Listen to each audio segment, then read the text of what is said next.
So after that experience po pala, ma'am, you immediately went to the parish po, no? So after Yes, the next day.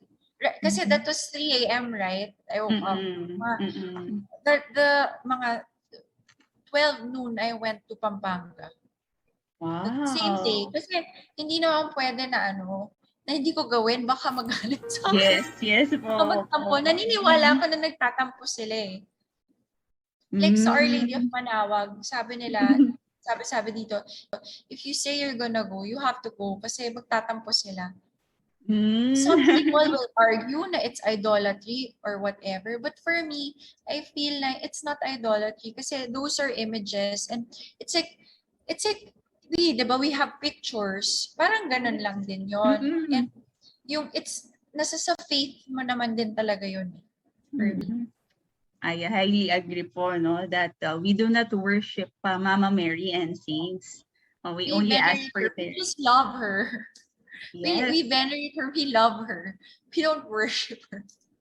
True po. So aside from Our Lady of Sorrows, Our Lady of Manawag, Our Lady of Perpetual Health, who among the saints is your favorite pa po na hingan ng dasal at puntahan? Si Mama Mary pa. Sorry, marami sila. Our Lady of Miraculous Medal, wow. Our Lady of Mount Carmel, Our Lady of Naju, Our Lady of Guadalupe, Our Lady of Mediatrix of All Grace in Lipa, Batangas. All those images of Mother Mary I venerate. I'm not saying I'm super perfect. I'm super sinful and all I know is that no matter what, they'll forgive me and love me, and they're guiding me in my life. They're the guiding force in my life. The God and Mama Mary. With the saints naman, I si Saint Vincent Ferrer. He's our patron saint here in Bayambang. He's one of my patron saints, and also my husband's. Padre Pio, the Saint Rita of Cassia. You know Saint Rita, her life story. Yes po. She has many things na pinagdaanan. Si Catherine of Siena. She's the mystical bride of Christ. I know these things. Kasi I read on their lives. Yes, Saint Catherine of Siena, Saint Therese of the Child Jesus, Saint Teresa of Avila, whose feast day was like 2 days ago. Yes po. Saint Bernadette. Last Friday. Virios. Saint Rose de Lima. Saint Jude. Of course, Saint Joseph. Saint Clare, because I'm Mary Clare. Saint Clare. Yes. I actually searched your full name po and I saw Clare. Sabi ko, related siguro kay Saint Clare of Assisi.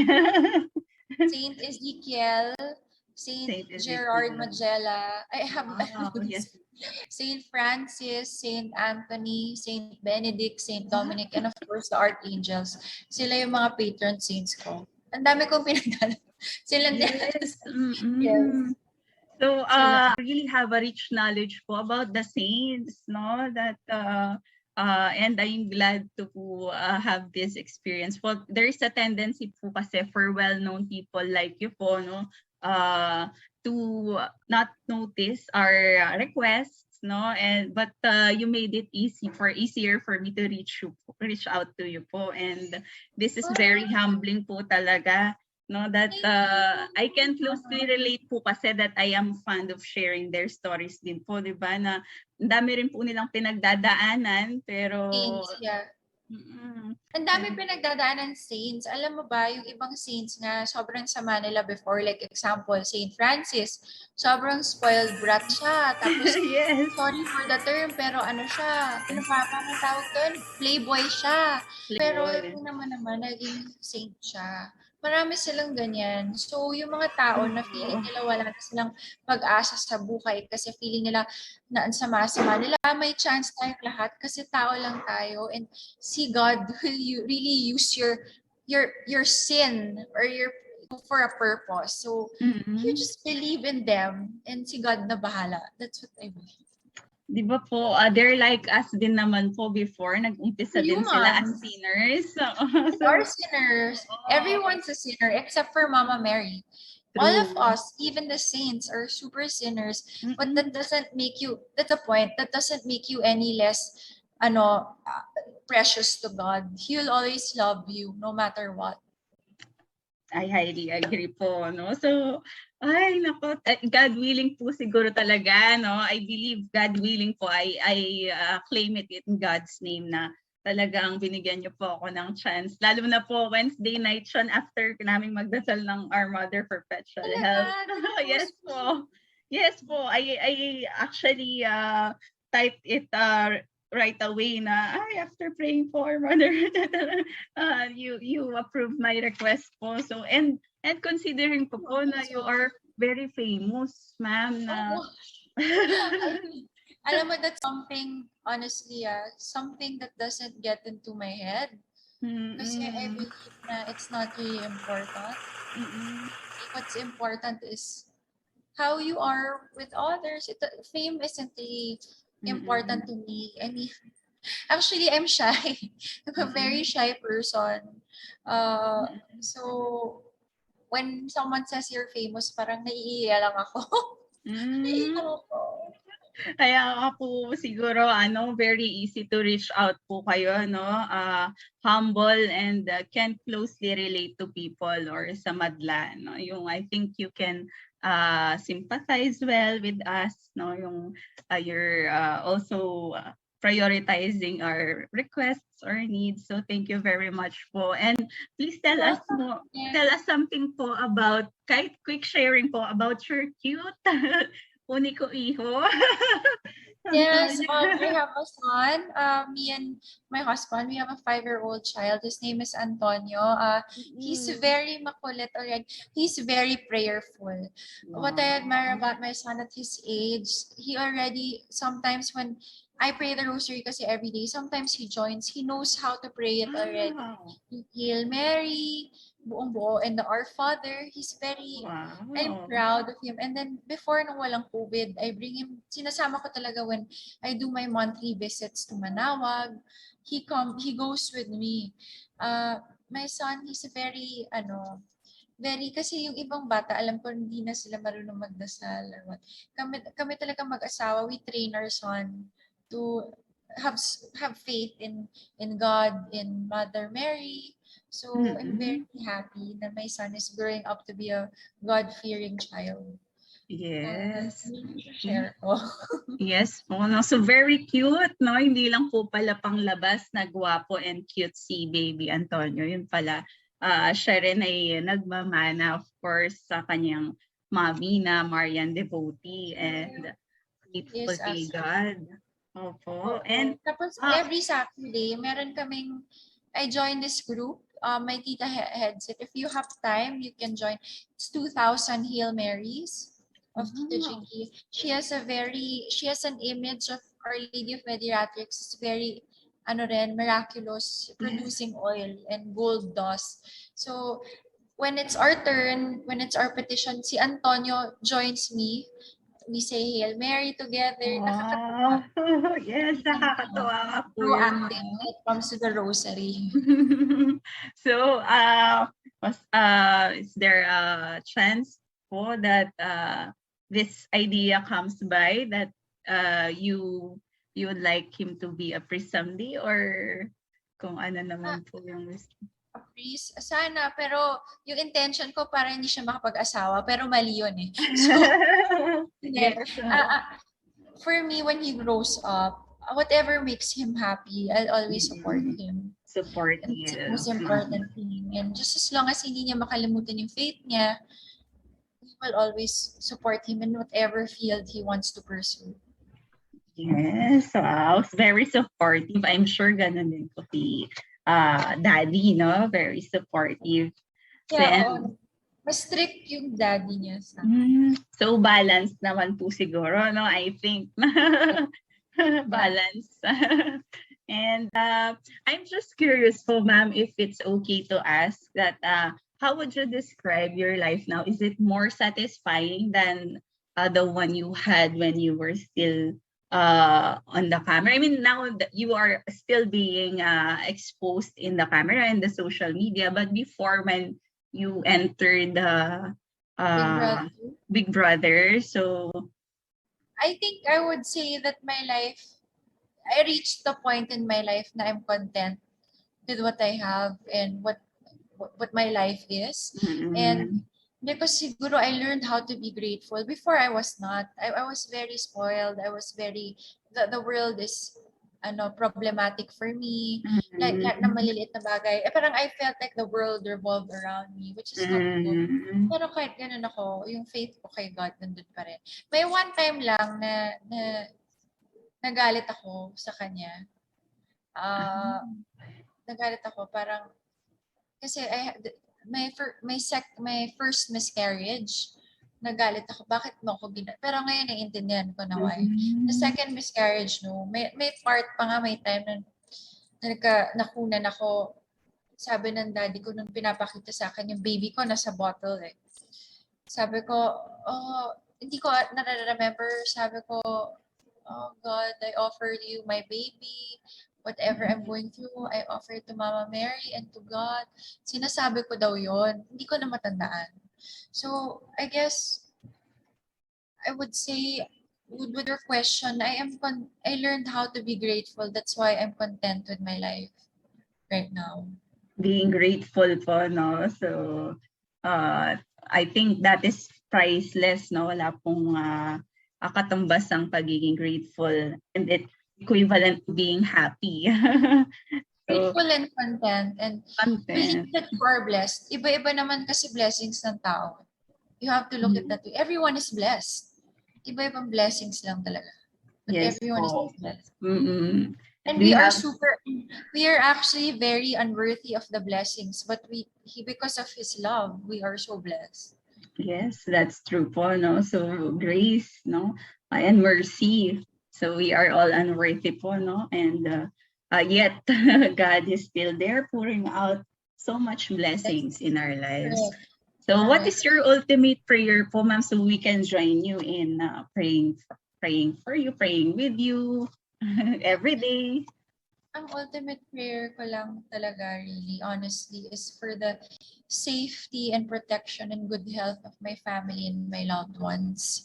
And also for the world to be okay again and for COVID to be gone. Of course, it sounds cliche, pero really world peace. And I pray for my town, Bayambang, really, na sana yung pinaplano at na-start na revolution against poverty ng husband ko is tuloy-tuloy lang and makita na mga tao yung mga nangyayari. Ma-appreciate ng mga tao yung mangyayari. So, yun ang prayer ko. Ano pa bang prayer ko? Ang dami kong prayer eh.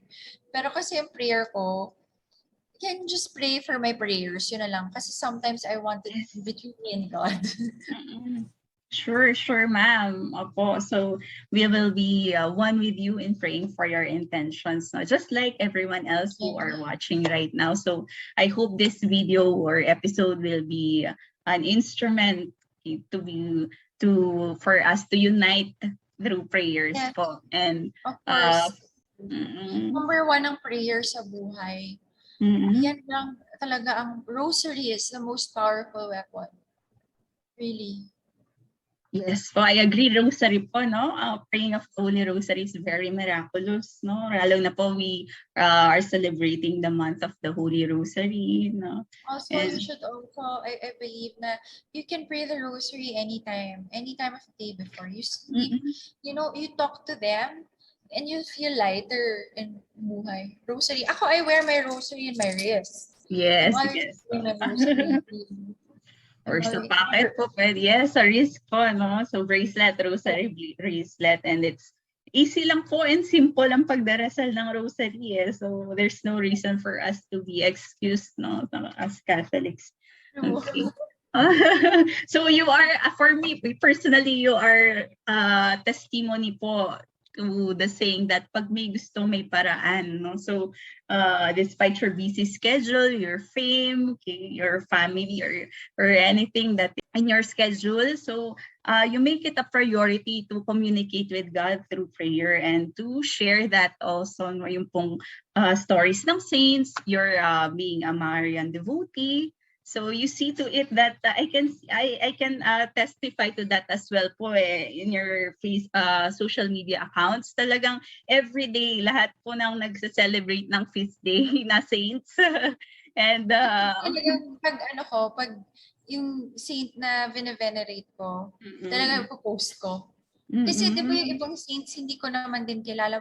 So, hindi ko sila ma-post. Talagang yung mga saints na pinag-pray ko, ma-post ko. So, kanina po, no, impromptu pa yon yung list of saints. So, I think if we'll go on, you'll be able to provide. The list will go on pa po that you have a very wide knowledge about the saints. When I pray the rosary, I don't know, parang, di ba meron tayong litany of the Blessed Mother? Yes po. Ako nililitanya, aside from that, ililitanya ko yung mga images ni Mama Mary, siya yung mga saints. So, memorize ko na yung linilitanya ko. Kasi sila is the saints I pray to.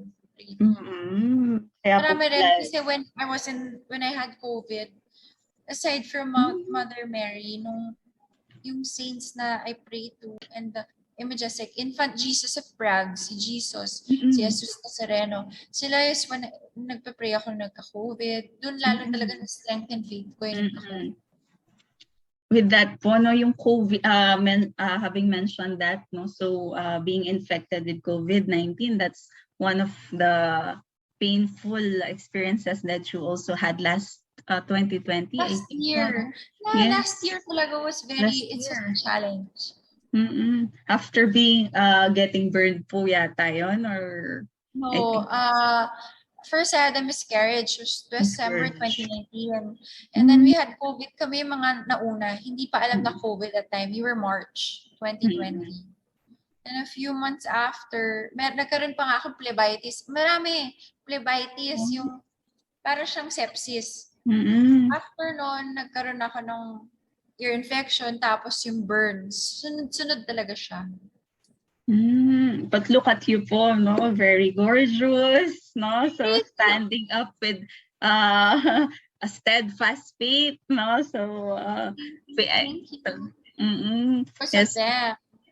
yes, that's true. No, sana lahat po, may this serve as an inspiration to all of us, not only for your fellow candidates, not only for your fellow artists or well-known people, but for all of us po. Kasi we are, naman po, di ba, lahat po tayo pantay-pantay. So we are all God's children. I hope so. I hope my little story has inspired. Yes po.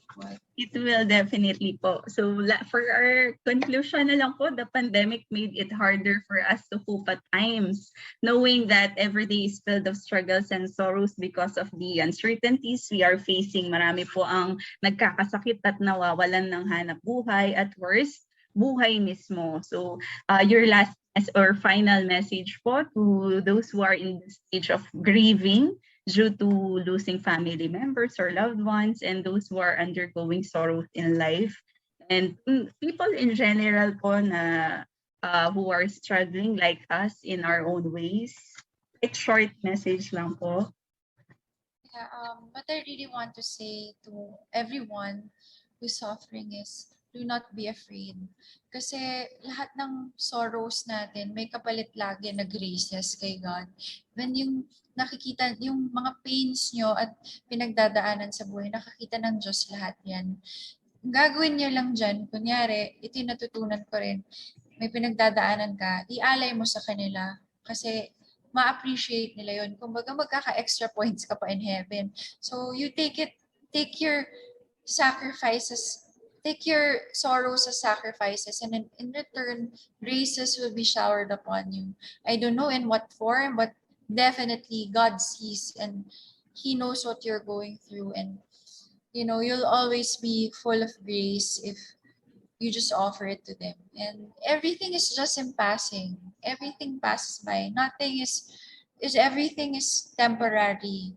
What's important is you focus on the mission that is to go to our real home, which is heaven. So just do good here on earth, be kind to others, and love everyone, even your enemies. And I am sure that what's waiting for you up there, walang all the sorrows and all the pains in life. When you get to heaven, sobrang doble-doble ang kasayahan. Wow, napakaganda. So beautiful words from Marian devotee and beautiful woman, Ma'am Nina. So through the intercession of Mama Mary, I believe our sorrows will turn into joy. So, There's amen. saying, our sorrows will always turn into joy. And when you read on the 7 sorrows of Mother Mary, each one has a meaning. And it really is hope. May pag-asa talaga. Pag-asa po, no? Tama po yan. Pag-asa, lalong-lalo na po sa panahon ngayon, no? Panahon natin ngayon, kailangan ng Huwag mo lang na hope. Kasi, yes. Sila lang talaga yung magbibigay sa atin nun. Sila lang yung magbibigay ng hope sa atin. It's up to us kung gaano ka strong faith natin na kumapit sa kanila. Yes, amen. And gusto ko rin po yung love your enemies, no? Yung You have to. Because they're also children of God. No matter what, they're also children of God. Yes, tama po yun. No? So instead of doing revenge, no, or wishing unkind things for our end or for the people whom we didn't really kumbaga hindi natin kasundo, why don't we pray for them po, no? So that's very very inspiring and beautiful. And last na lang po, I also I got struck with your lines po na our real home is in heaven, no? So that's really that's our goal. Sana po yun ang maging number 1 goal natin sa life, ang umuwi. Yes. Oo. Pero sometimes ako rin minsan, parang nakakalimutan ko yun. Pero when you really think about it at the end of the day, yun lang talaga yun. Makarating ka dun. Yes, totoo po yun, no? So, I personally consider you as one of the humblest persons I know. Wala na. No, kahit na. And that's it, ma'am. Until now, I am still in wonder how I got this chance, but God provides. And thank you, Jeng, of course. And He really works in ways we cannot imagine po, no? For He knows what is best for us. So, ever since you started telling your stories po, so it kept giving me chills po, no, nakakakilabot na in a positive way po, no. So I think God is with, of course, I think we are guided by the saints and angels right now. I am sure naririnig po nila tayo. So thank you so much po, ma'am. I am forever grateful for this moment. Let us continue praying for each other po. Again, so until now, I am in awe because of this opportunity. Thank you so much po, Ma'am Niña. Thank you so much po. Please send my regards to Brother Jolo. Yes, sure po, I will. So, and with that po, I conclude with the words in the person. Yes po, that's also one of my requests to meet you po in person po, no? Coming days. San Fernando. Yes po, at Our Lady of Sorrows Parish po. So, yun pa lang po, I'm looking forward na. So, that's it po. Thank you very much. Thank you so much po. Yes po, stay safe and healthy po. May God bless us all. Thank you so much po for all the staff. Thank you po.